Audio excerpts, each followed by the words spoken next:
Hey folks, Amy from Colorado Mountain Living here. Thanks for coming back. And if you're new to our channel, welcome. We are building our dream lifestyle one day at a time, and that includes putting together a timber frame home all ourselves. The last 3 weeks have been a huge whirlwind with my dad visiting, who's an experienced home builder. They framed and raised the house in 7 days, but one part was remaining. We had to place that center beam that goes across the length of the house, and we tried to do that without using a crane.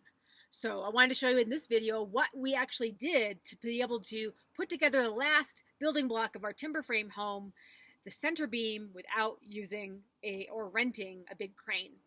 But hopefully you'll enjoy this. It made me a little bit nervous just watching it, but I just thought it was kind of interesting. You don't really see people do this every day, and it was definitely a learning experience. So in any case, a lot has been accomplished. The next video coming up is going to be on the roofing and the finishing up of the entire framing of the house. So we've definitely made a lot of progress in the last 3 weeks while Dad was visiting, and I'm excited to show it to you guys. So stay tuned for our big beam raising.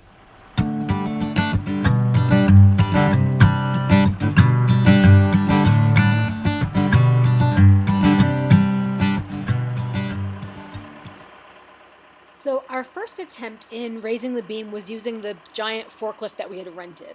The forklift itself is rated to lift over 2,000 pounds, and we were going to see if it could reach. The thing that we were doubting was we weren't sure if the forklift had the far reach that we needed to be able to place it on top of the house. So we were practicing here, getting a good lift with the lifting straps and a good position on the fork, even though dangling at the end of a fork tine looks really precarious to me. I don't know about you guys, but I was nervous the entire time I saw this giant beam moving around on the very tip of a fork machine. One thing that they did to help stabilize the movement of the beam was, as you can see Brian holding on to the end here, he tied some rope onto each end of the beam so that you could guide it and move it into position to really minimize the wiggle that and the sway that was coming from moving the beam with the forklift. So now Dad is getting the forklift into position, getting as close as he can to the house, so then he can start to extend the lift itself. So we knew that this was going to be a real test to see if we could get the position just right so that we could drop the beam from above.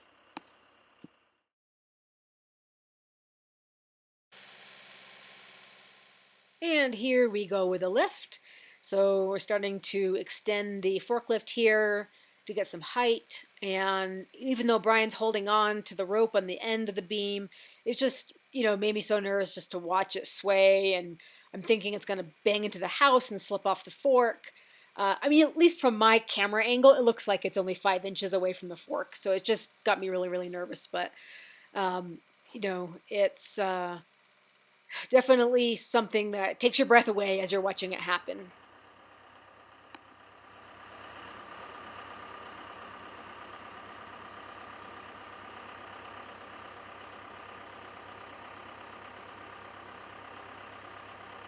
Oh God, I hate it when it smells like that.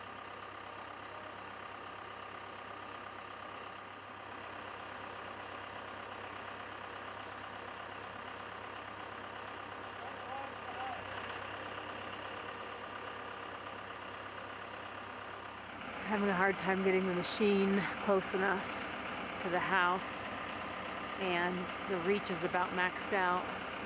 Just a couple feet away, really, maybe like 18 inches from dropping it in. Looks like at least the end. Well, Brian went up in the man lift. He's inside the house now to help guide Dad through the positioning of the beam, just trying to tell him to lift it up a little bit more and to go left or right or however he needs to drive the forklift in order to position the beam. So Brian's able to get a hand on the end of the beam and sort of kind of drag it into place. He's trying to guide it over a little bit more. So he is, it is sort of right above where it needs to be, and he's telling him to kind of drop it down right now to see if he can position it into the mortise. it's a little bit hard to communicate from the top of a house down to the inside of a forklift while the machine is running. But so he's using a lot of hand motions trying to tell him to move it back the other direction there. But he's got the end of the beam into position, but he's not really able to get the fit that he wants.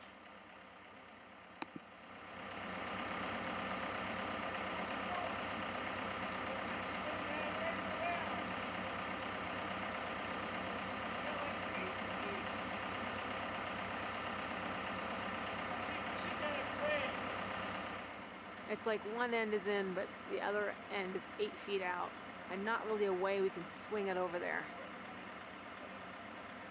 Ryan's thinking getting a crane might be the best option. I'm not sure if they can really figure out if they are able to place it in. If the machine is maxed out on its length. Abandoning project high beam. Abandoning project high beam. So that was all the effort that they put into using the forklift as the primary lift for the beam. It just didn't have the optimal reach that they wanted, so they're going to probably try to think of something else.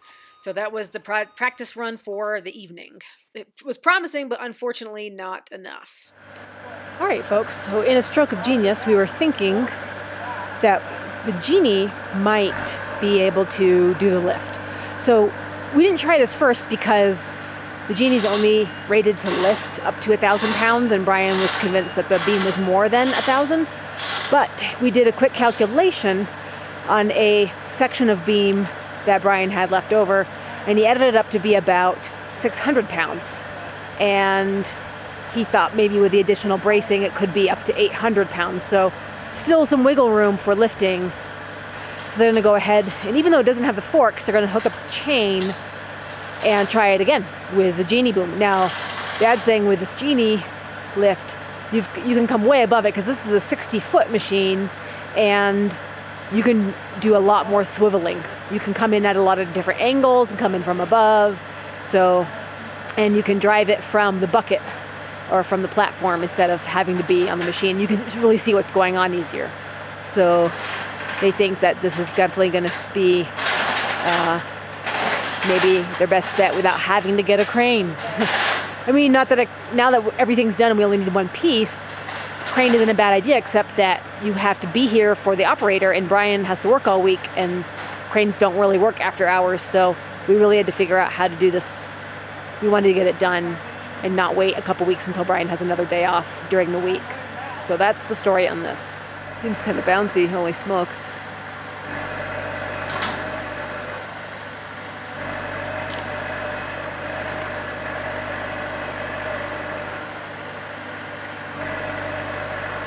Still got the ropes on the ends.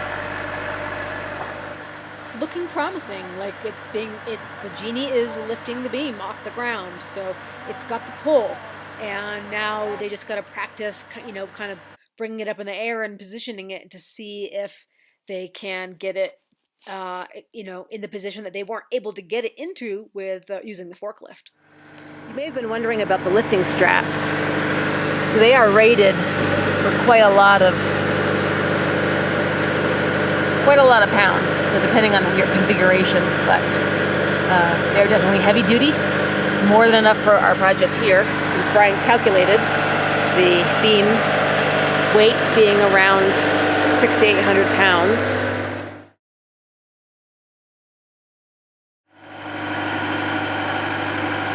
So we've got two folks. We got Brian on the ropes here, our neighbor Dave over there holding. So they're trying to keep it really, really level and steady for the placement. That's the goal, and really, because unlike the forklift, this 60-foot boom really jiggles and wiggles, and not too great for when you're holding a giant beam.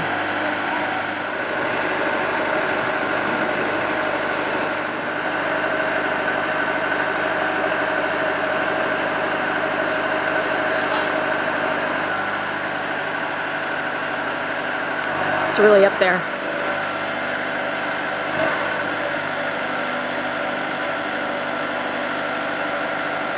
It's not too breezy today, so that's good.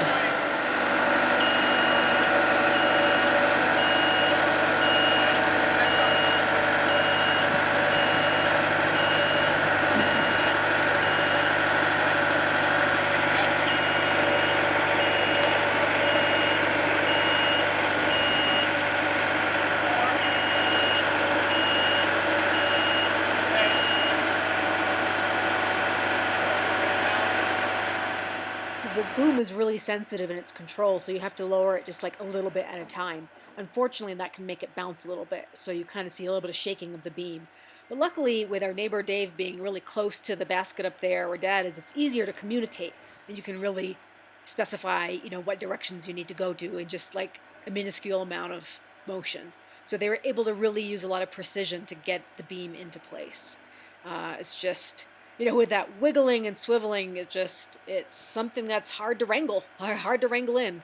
So, they had to really take it inch by inch, really, to take it really slow to get a really good fit.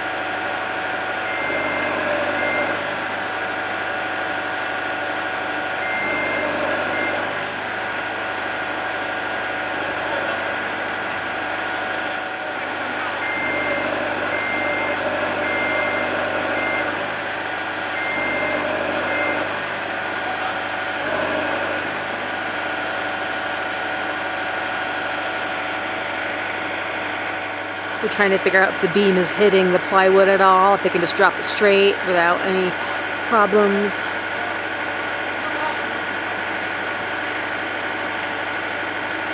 Brian's at the other end now with better eyeballs on the situation.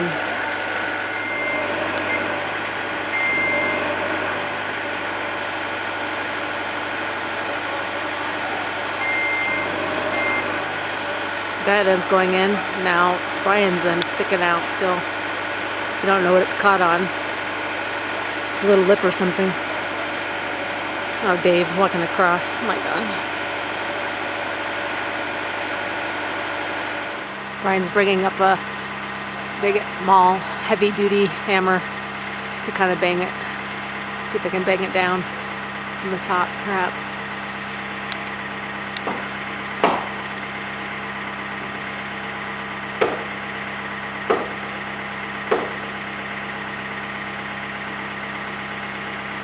There you go, Dave.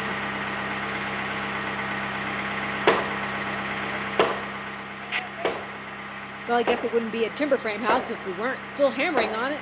So I think this gives a little bit more authenticity to the final assembly build, is that we're whacking it with a giant hammer. It's going.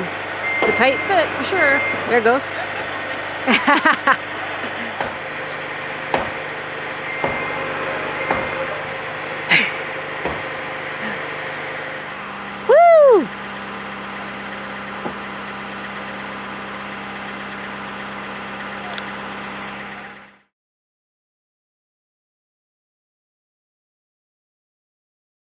Well, hopefully you found that interesting. It was definitely thrilling when I was watching it and filming it. There were so many parts and pieces moving, and definitely holding my breath at many moments. So anyway, give us a thumbs up on the video if you liked it, if you learned something, and just wanted to tell you that it was possible and show you that you could, on your own, lift your own 800-pound beam and put together a timber frame house. So this is how we did it. People probably have done it other ways, but stay tuned next week. I've got another video on more of the finishing of the house and more things about the garden and the bees and all to come. So lots going on this summer as summer winds down.